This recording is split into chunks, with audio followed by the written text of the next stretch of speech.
ప్రతిరోజు ఒక కొత్త అవకాశమే. కదలడానికి, నేర్చుకోవడానికి, మనల్ని మనం మార్చుకోవడానికి. ఫిట్నెస్ అనేది పరిపూర్ణత కాదు, ప్రయత్నం.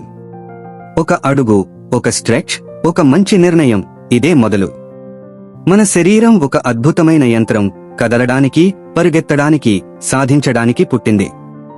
ఫిట్గా ఉండటం ఒక అలవాటు కాదు, అది స్వీయ గౌరవం. జిమ్ అయినా, యోగా అయినా, ఉదయపు నడక అయినా, ప్రతి చెమటబొట్టు మనలోని శక్తిని వెలిగిస్తుంది. గుర్తుంచుకోండి, స్థిరత్వం ఎప్పుడూ వేగం కంటే గొప్పది. క్రీడలు పోటీకి మించినవి. అవి క్రమశిక్షణ, జట్టు ఆత్మ, ధైర్యం నేర్పుతాయి. ప్రతి ఆటగాడు తెలుసుకుంటాడు, విజయం గెలుపులో కాదు, విరమించకపోవడంలో ఉంది. క్రీడలు మనలోని యోధుడిని మేల్కొలుపుతాయి. పోషకాహారం ఈ ప్రయాణానికి ఇంధనం. స్వచ్ఛమైన ఆహారం తినండి, నీటిని ఎక్కువగా తాగండి, మీ శరీరాన్ని వినండి. ఆరోగ్యం మన గొప్ప సంపద. కదలండి, సరిగ్గా తినండి, సంతోషంగా జీవించండి. ఎందుకంటే fitness, life style, sports, nutrition కలిసే మనను అప్రతిహతుల్ని చేస్తాయి.